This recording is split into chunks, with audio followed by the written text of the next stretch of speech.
Bonjour tout le monde! Aujourd'hui, on va faire ensemble les fameuses brioches à la cannelle avec le glaçage classique. Donc, si c'est une recette qui vous intéresse, je vous encourage à regarder cette vidéo jusqu'à la fin. Donc, c'est parti!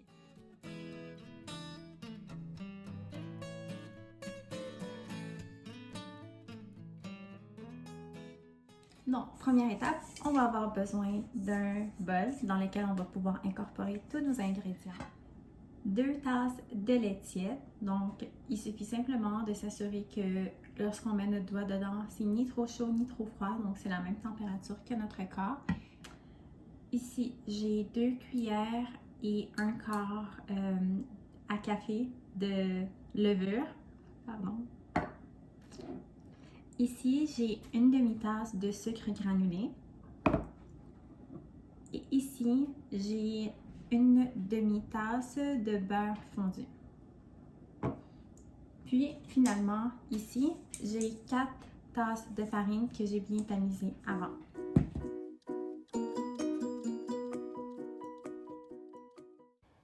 Donc, la première étape, on va verser 2 tasses de lait tiède dans le récipient. Ensuite, on va rajouter une demi-tasse de sucre granulé.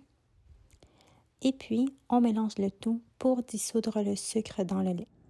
Ensuite, on va venir ajouter notre demi-tasse de beurre fondu. Comme ceci. Et encore une fois, on va juste donner un petit coup. Puis, on va venir ajouter les 2 cuillères et un quart à café de levure. Puis, on va donner un petit coup. Pour accélérer son activation, je vous conseille de le laisser reposer dans un endroit qui va être chaud. Donc, si c'est dans un endroit qui est plus frais, ça va prendre beaucoup plus que 10 minutes. Donc, moi, ce que je fais, c'est que je vais le couvrir et je vais le mettre dans le four. Le four n'est pas allumé, mais vu qu'on est en hiver, il fait un petit peu froid.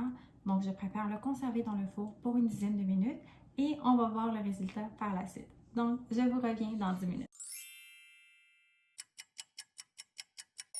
Bon, donc, ça fait un peu plus que 10 minutes que j'ai laissé reposer mon mélange. Le plus important, c'est de le laisser au moins 10 minutes pour que la levure commence à s'activer. Mais si vous le laissez un peu plus que 10 minutes, il n'y a aucun problème avec ça. Donc, je vais vous montrer à quoi ça devrait ressembler. Je sais que c'est pas très clair sur la caméra, mais des petites bulles ont commencé à se former sur la surface du mélange. C'est un signe que la levure s'est activée. Et maintenant, on va pouvoir rajouter le reste des ingrédients. Ici, j'ai mes 4 tasses de farine que j'ai bien tamisées.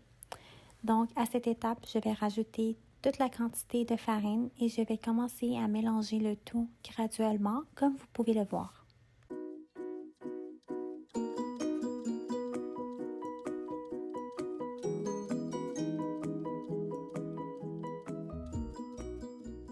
Donc, une fois qu'on a bien incorporé la farine sur le reste des ingrédients, on s'assure de bien mélanger et on obtient un résultat qui va être pâteux, qui va être collant, donc qui va ressembler à celui-ci, comme vous pouvez voir.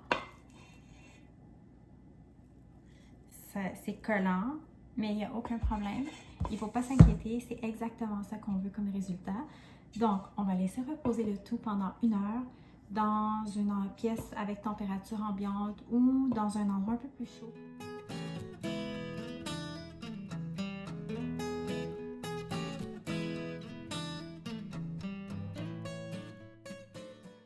Donc, pendant que mon mélange est en train de se reposer, on va travailler sur la garniture. Donc, ici, j'ai un 3/4 de tasse de cassonade. Ici, j'ai 2 cuillères à soupe de cannelle. Et ici, j'ai un 3/4 de tasse de beurre moelleux. Donc, c'est très important que le beurre soit moelleux pour qu'on puisse bien le travailler. Donc, laissez-le reposer pendant que vous préparez votre mélange sur le comptoir. Dans mon bol, je vais mélanger la cassonade avec la cannelle et le beurre pour obtenir un mélange homogène, comme vous pouvez le voir. Ça, c'est le plat à four que je vais utiliser pour mettre mes rouleaux, mais vous pouvez utiliser n'importe quel autre plat ou diviser ça sur 2 plats tant que ce soit quelque chose qui a de la profondeur et qui rentre dans le four. Donc, je vais commencer par bien beurrer mon plat et je vais le laisser de côté. Avant de commencer à travailler la pâte, j'aimerais partager avec vous une astuce. Donc, ce que je fais, c'est que je désinfecte tous mes comptoirs et ma surface de travail avec du vinaigre. Comme ça, je peux être sûre que ma surface de travail est propre et désinfectée et qu'elle ne contient pas de traces de produits toxiques. Ça fait 1 heure environ que ma pâte se repose et pour savoir si c'est le bon moment pour travailler la pâte, on peut observer des petites bulles sur la surface de la pâte et où on peut voir que la pâte a doublé. Notez bien qu'à cette étape, je rajoute 1 cuillère à café de levure chimique, 2 cuillères à café de sel et la dernière tasse de farine. Puis, on va commencer à mélanger le tout pour s'assurer que le mélange absorbe bien ces derniers ingrédients. Cette étape, vous pouvez penser qu'on a mis trop de farine, mais inquiétez-vous pas, on a assez de liquide dans cette pâte pour absorber toute la farine. La clé, c'est la patience et de bien mélanger. Alors si vous aussi vous avez un mélange comme le mien, ne vous inquiétez pas, quand on va commencer à pétrir la pâte, le mélange va tout absorber. Et c'est parti! On va pouvoir commencer à travailler la pâte et la pétrir. Mais avant, je vous conseille de garder une demi-tasse de farine sur le côté si jamais votre pâte commence à devenir collante, que ce soit sur la surface de travail ou dans vos mains. Vous saupoudrez un petit peu de farine et vous continuez à travailler. Le pétrissage de la pâte est une étape fondamentale, donc ça peut prendre 10 à 15 minutes, ça dépend de plusieurs facteurs.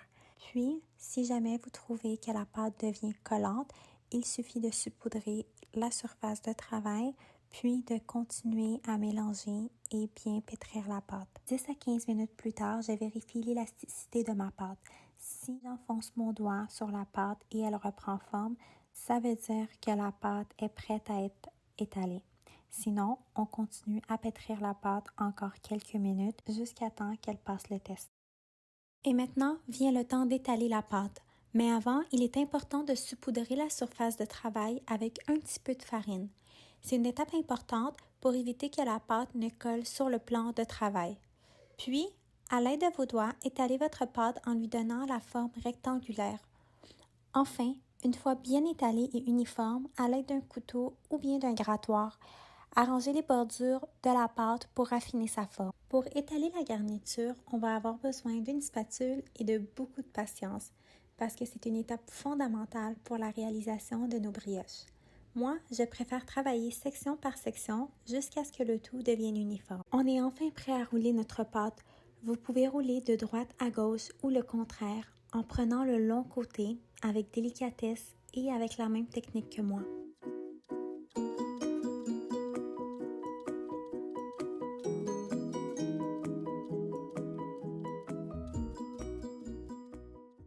Pour couper les brioches, je préfère utiliser de la soie dentaire plutôt qu'un couteau pour éviter d'écraser mon rouleau.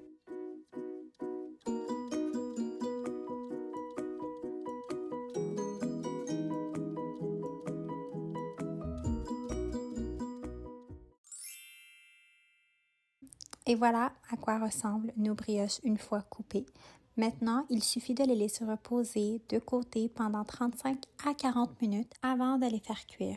Réchauffez votre four à 350 degrés Fahrenheit et puis laissez cuire vos brioches pendant 25 à 30 minutes, tout dépendamment du résultat que vous voyez. Donc, si ça commence à être doré, mais un peu plus clair au centre, laissez cuire vos brioches encore quelques minutes.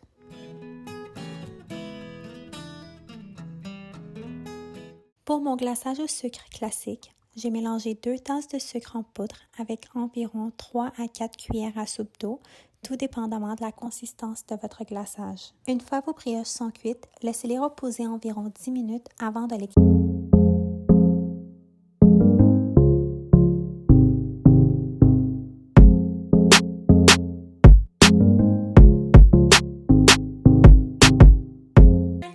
Et voilà, c'est ce qui mène fin à notre première vidéo. Si vous avez aimé mon vidéo, n'hésitez pas de vous abonner, de partager et de liker, mais surtout de me laisser en commentaire les prochaines recettes que vous voulez essayer. Merci!